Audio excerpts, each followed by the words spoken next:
Bonjour à tous et bienvenue dans cette vidéo. On s'est dit avec l'équipe Débrief que le 8 mai serait la date idéale pour collectivement prendre un petit peu de recul et essayer de se poser les questions techniques, militaires qui fâchent par rapport à ce que l'on entend absolument partout dans les médias à l'heure actuelle, à savoir l'envoi de troupes françaises en Ukraine. Ce que je vous propose donc dans cette vidéo, c'est très simple. Dans un premier temps, nous allons revenir sur l'armée française depuis une centaine d'années. Qu'en était-il justement pendant la Seconde Guerre mondiale, mais également pendant la Première Guerre mondiale, sachant que la population française en 1939 était de 41,5 millions d'habitants, soit grosso modo la population de l'Ukraine avant l'invasion russe en 2022. Nous allons également regarder les différentes guerres et opérations extérieures que la France a effectuées depuis la Seconde Guerre mondiale, car il y a de nombreuses leçons à en tirer, et également analyser dans le détail les 6 scénarios que l'on retrouve dans la presse, à savoir la création d'usines en Ukraine, envoyer des hommes pour faire du déminage, envoyer des hommes pour faire de la formation, envoyer des hommes pour protéger Odessa, mais également envoyer des hommes pour faire une sorte de zone sécurisée face à la Biélorussie, sans oublier envoyer des Français dans les tranchées. Nous terminerons par un petit two cents très personnel qui n'engage que moi. Et si vous n'êtes pas déjà abonné à la chaîne, n'hésitez pas, nous avons également pas mal d'analyses aéronautiques à venir dans les prochaines semaines. Allez, jingle.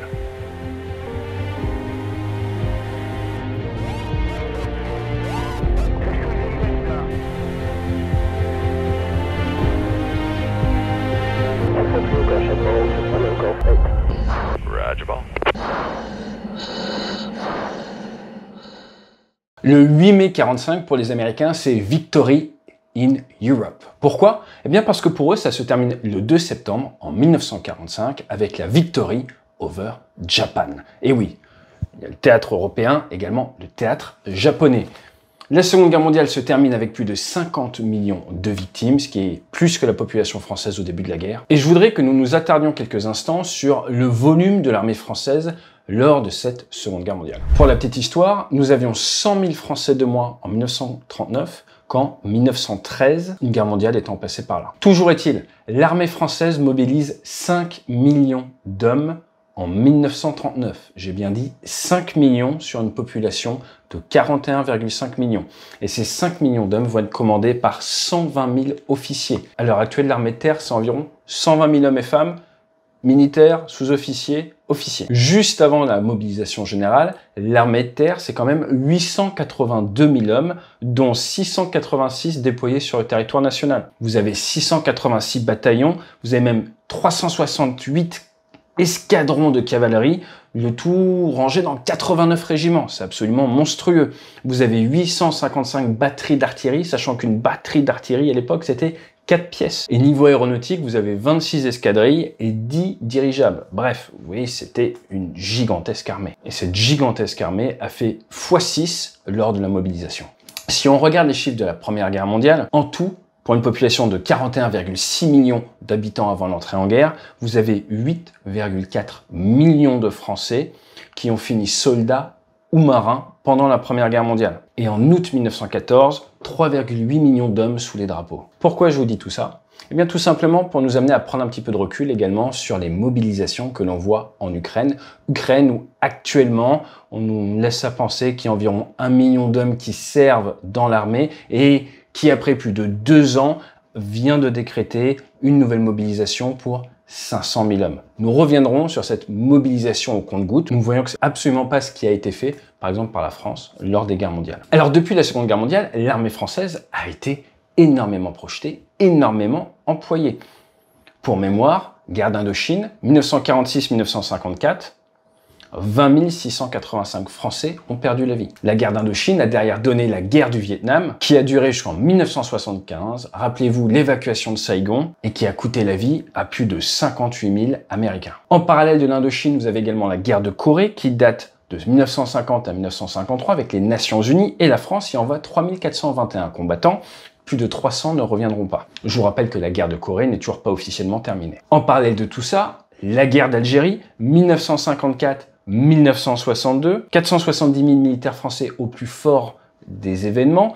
Un total de 1,5 million de Français envoyés se battre là-bas et 25 600 qui n'en reviendront pas, tout comme 50 000 harkis qui perdent la vie. Toujours dans ces époques, vous avez la crise de Suez en novembre 56 qui coûte la vie à 10 Français. Et la guerre d'Algérie est un point important pour voir la différence des fois entre succès militaire et décision succès politique. Et la crise de Suez, c'est exactement pareil, avec une victoire militaire sur le terrain, mais une défaite politique, dans le cas de Suez, qui nous vient même de nos alliés américains qui nous ont gentiment demandé d'arrêter. Je vous renvoie vers la vidéo française sur la dissuasion nucléaire si vous voulez plus d'informations sur la crise de Suez. À côté de tout ça, vous avez le Liban également avec l'opération Daman. Alors on parle souvent des Français au Liban. Eh bien, sachez que ça fait 46 ans, depuis 1978, que nous avons des militaires français stationnés au Liban avec, de temps en temps, des morts. Comme par exemple lors des attentats du Drakkar, le 23 octobre 1983, 241 Américains tués et dans la foulée 58 Français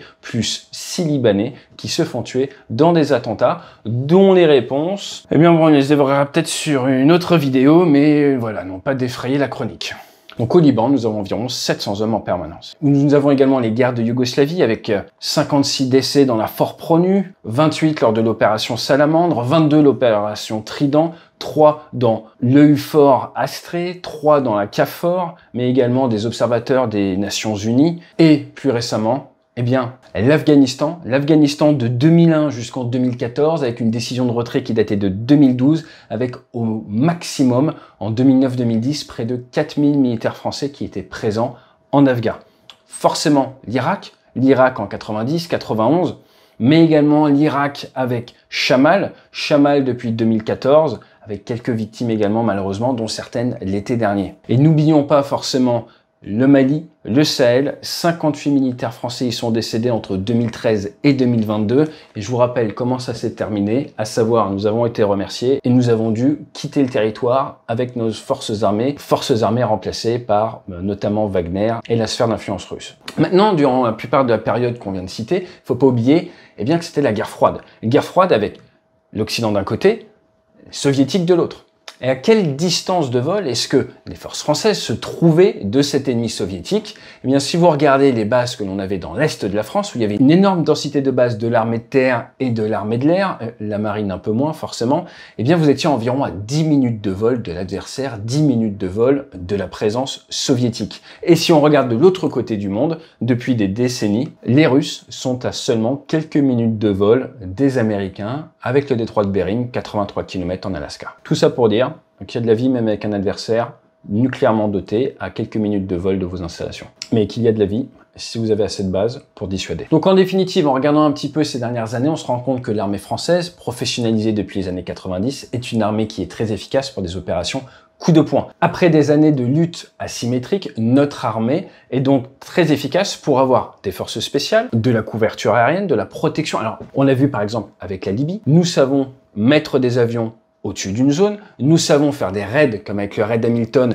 pour aller taper en profondeur un adversaire, mais après pour ce qui est de réussir une présence au sol dans la durée et retirer nos troupes en laissant une situation stable, eh bien, si on regarde les 50 dernières années, c'est quand même pas une situation d'avenir. Nos formats d'armée, que ce soit en France ou même les Américains, ne sont pas du tout optimisés pour ça. Je vous renvoie vers l'évacuation de l'Afghanistan en 2021. Donc ça, c'est un point à ne pas oublier. Quand vous projetez des forces, posez-vous la question, comment est-ce que je vais les récupérer? Et c'est toute la difficulté lorsqu'on se lance dans un combat. On sait comment ça commence. Je vous renvoie vers le Sahel avec le président Hollande qui disait que c'était un de ses plus beaux jours de sa vie quand les forces françaises ont permis de protéger le Mali. Moi, je veux ici vous dire que je viens sans doute de vivre la journée la plus importante de ma vie politique. Mais quand on repart, c'est beaucoup plus compliqué et on a vu avec le départ, pas forcément avec les honneurs du Mali des forces françaises. Encore une fois, ce n'est pas du fait de nos valeureux militaires qui font bien leur travail, ce sont toujours des problèmes au niveau politique. Et comme le disait Clausewitz, il ne faut pas oublier que la guerre, c'est tout simplement la continuation de la politique par d'autres moyens. Ce qui nous fait la transition toute trouvée pour passer au tableau. Nous voici donc avec la situation sur le front ukrainien d'après le ministère des Armées français, tout simplement. Avec, comme vous pouvez le voir ici, ça pousse pas mal du côté russe. Les forces armées ukrainiennes, elles subissent des assauts des forces de la Fédération de Russie. Elles reviennent ponctuellement à faire des frappes en Russie et en Crimée occupée, se concentrant sur raffineries et également sur les bases aériennes, là où les forces russes, elles ciblent les infrastructures énergétiques et ferroviaires.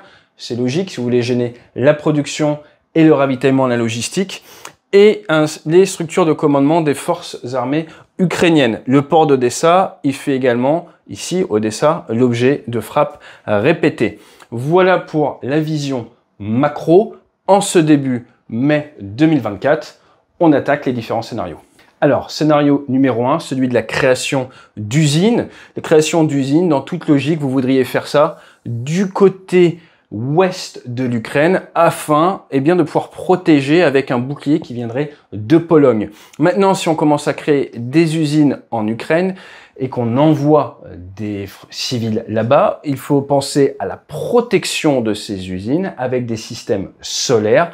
Et la vraie question à se poser, c'est quels sont les plus, quels sont les moins. Les plus, ça va être le coût de fabrication. Forcément, je vous laisse regarder le salaire en Ukraine, c'est pas le salaire d'un employé dans l'industrie de défense européenne. Ça va être le gros avantage.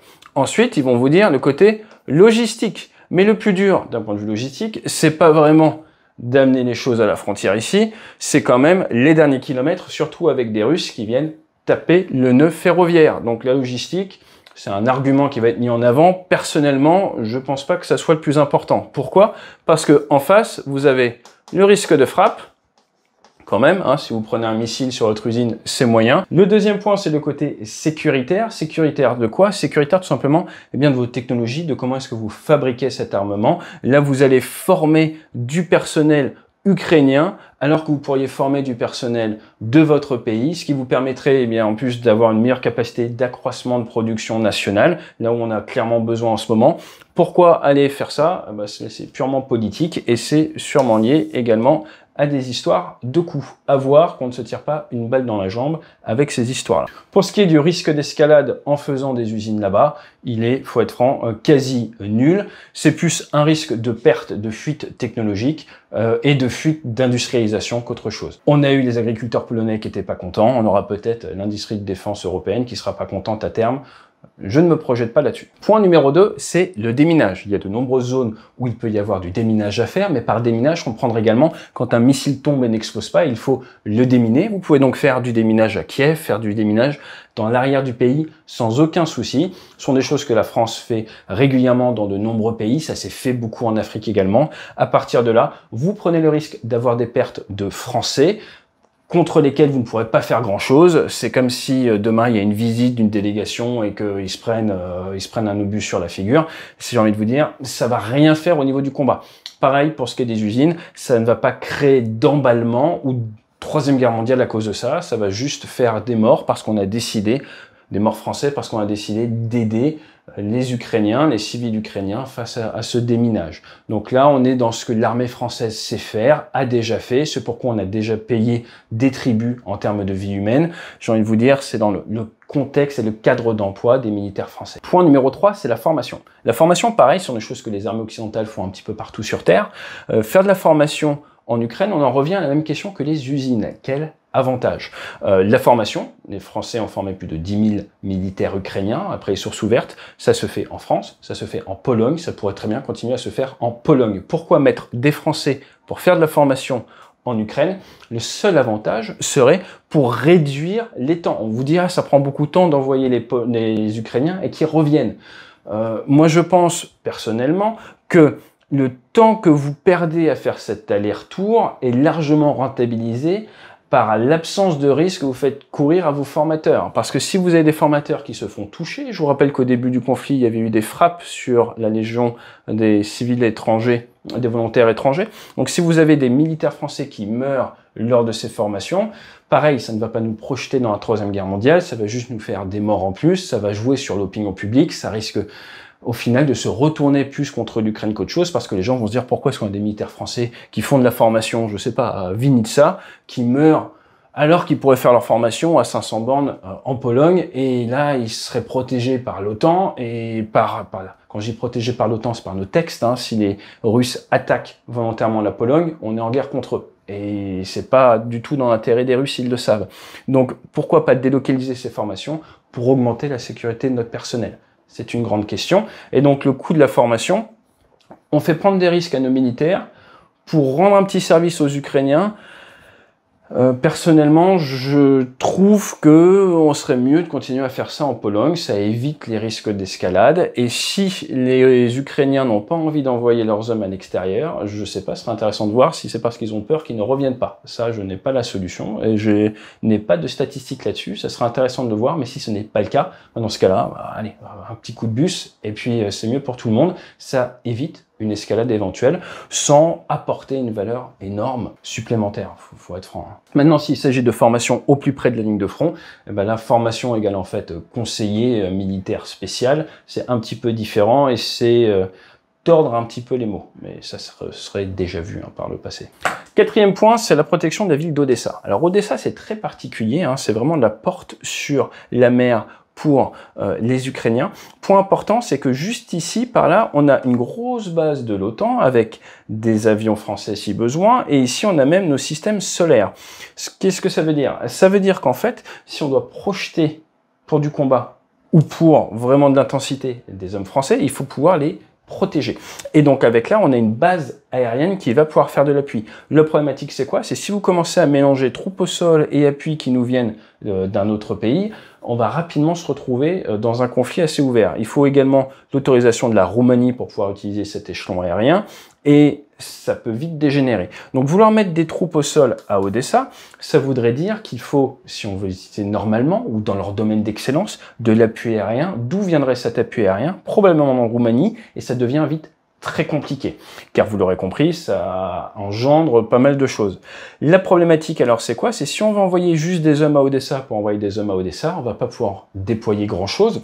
Si on peut déployer des forces spéciales, ça on sait faire, mais c'est pour commencer à déployer des régiments classiques, il va falloir les protéger contre les avions, il va falloir les protéger contre les drones, et quand on se déplace, pour bien fonctionner en tant qu'armée professionnelle, nous on travaille en interopérabilité. Donc les marins travaillent avec l'armée de terre, travaillent avec les forces spéciales, travaillent avec l'armée de l'air. Et tout ce petit monde, et travaille avec les artilleurs. Tout ce petit monde doit travailler ensemble et pour être efficace, être projetable ensemble. Si vous voulez avoir un bon impact militaire, il faut autoriser tous ces différents corps de métier de travailler ensemble, et donc il nous faut de la supériorité aérienne.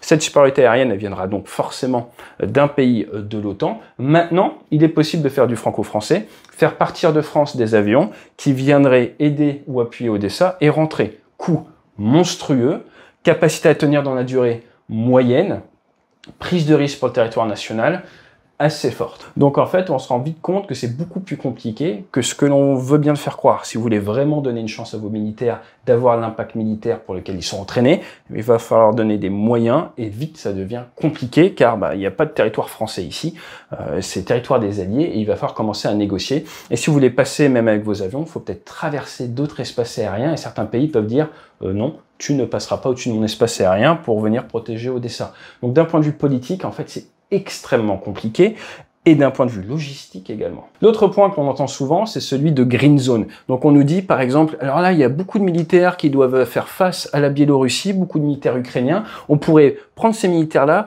les envoyer sur le front et mettre des Français à la place.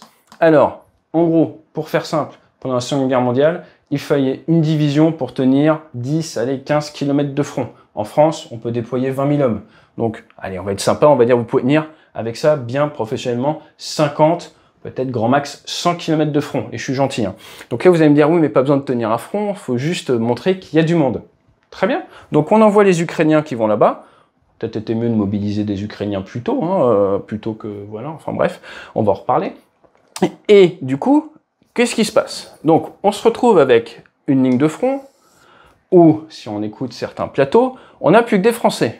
Très bien, on a des Français, ou peut-être même d'autres pays, on va dire, je sais pas, des Polonais si vous voulez, qui se sont projetés là non pas en tant qu'OTAN, mais en tant que Français polonais. Donc s'ils sont tirés dessus, l'OTAN n'est pas de la partie, si vous voulez. En face, la Biélorussie, elle l'a déjà faite, ouvre son territoire à la Russie fait un push. Que fait le militaire français? C'est une vraie question, mettez-moi dans les commentaires. Que fait le militaire français? On n'est pas en guerre contre la Russie, il y a un Russe qui rentre en Ukraine et qui traverse. Que fait le militaire français? Est-ce qu'il ouvre le feu? Est-ce qu'il laisse passer le Russe? Est-ce qu'il se replie? C'est une grande question. Après, vous allez me dire, il y aura peut-être des Ukrainiens avec. Très bien. Donc, encore une fois, que fait le militaire français? Est-ce qu'il ouvre le feu également? Est-ce qu'il se replie? Est-ce qu'il laisse passer?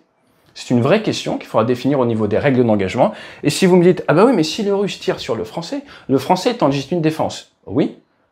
Et on se retrouve donc en Troisième Guerre mondiale. C'est comme ça. Sauf si c'est une toute petite escarmouche. Seul cas où ça part pas en cacahuète, c'est une toute petite escarmouche. Donc on en revient à, est-ce que vous voulez prendre les risques, sachant que l'adversaire sait que c'est un talon d'Achille. Personnellement, je suis russe, il y a les Français et les Polonais qui vont là-bas, j'envoie des Russes, mais juste par principe. Pourquoi juste par principe? Parce que ça me permet d'aller tester. Et j'irai tester, j'irai voir si on me tire dessus. Je me rapprocherai, je repartirai. Tiens, on va envoyer des troupes de reconnaissance. Et là, vous mettez les défenseurs face à une problématique. Est-ce qu'on ouvre le feu? Est-ce qu'on n'ouvre pas le feu? Est-ce qu'on attend de se faire tirer dessus pour répondre? Et c'est toute la difficulté des règles d'engagement. Car si vous vous retrouvez avec un front assez gros, vous ne pouvez pas faire passer ça comme une petite escarmouche. Si d'un coup il y a 1000 morts ou 500 morts, ça va poser des soucis. Maintenant, il y a un point également à prendre en compte. C'est celui des pressions internationales. Si la France, ou même la Pologne, décide de s'engager à protéger le nord de l'Ukraine, cela ne se fera pas dans le cadre d'une coalition internationale, en tout cas pas en l'état actuel des choses. Cela veut donc dire que des grandes nations risquent de faire pression sur les États engagés. Je m'explique. Les États-Unis, ou même la Chine, n'ont aucun intérêt à voir une troisième guerre mondiale se déclarer ou un affrontement direct entre la France et la Russie se déclarer. Il est donc probable qu'ils fassent pression pour forcer les Français à se replier en cas d'avancée russe. Et là, vous allez me dire, mais non, pas du tout. Et je vous renvoie vers la crise du canal de Suez, où après avoir gagné militairement sur place, les armées françaises, les armées britanniques ont dû se replier, laisser le canal de Suez aux Égyptiens à cause des pressions de l'Union soviétique, mais également des Américains. Croire que la France pourrait s'engager sans subir de la pression, même de la part de nos alliés, serait du même niveau que croire en 2022 que la Russie va se retrouver isolée par des sanctions occidentales. Maintenant, l'autre point aussi, c'est que faites-vous si vous vous faites pilonner? Vous vous faites pilonner, les Russes disent bah, « nous on tape du territoire ukrainien, on a l'information que c'est des positions ukrainiennes, on cherche pas à tuer les Français et puis vous tuez les Français ». Certains vont vous dire « ah bah légitime défense ». Mais légitime défense de quoi? Je vous renvoie vers les attentats du Drakkar. Vous tapez qui dans ce cas-là? On va taper en Biélorussie des positions, ou on va taper des Russes, ou on fait un nouveau train de sanctions? Vous voyez donc qu'en fait quand on commence à tirer un petit peu la pelote de laine tactique de la réalité de ce type de scénario, ça devient extrêmement compliqué et un terrain extrêmement glissant. Je dis pas qu'il faut pas ouvrir le feu. Ce que je suis en train de vous dire, c'est que rapidement, les choses, et c'est ça la guerre, échappent à votre contrôle. Il y a une multitude de possibilités pour laquelle il faut avoir anticipé des scénarios, et quand la plupart des scénarios vous amènent vers tous les voyants rouges, en tant que militaire, souvent vous dites aux politiques, voilà ce qui risque de se passer. Ça risque de partir assez vite en cacahuète. Ou moi, si j'étais rouge, et c'est comme ça qu'on raisonne dans les unités de combat, on fait ce qu'on appelle des red teams. Si j'étais l'adversaire, je viendrais tester.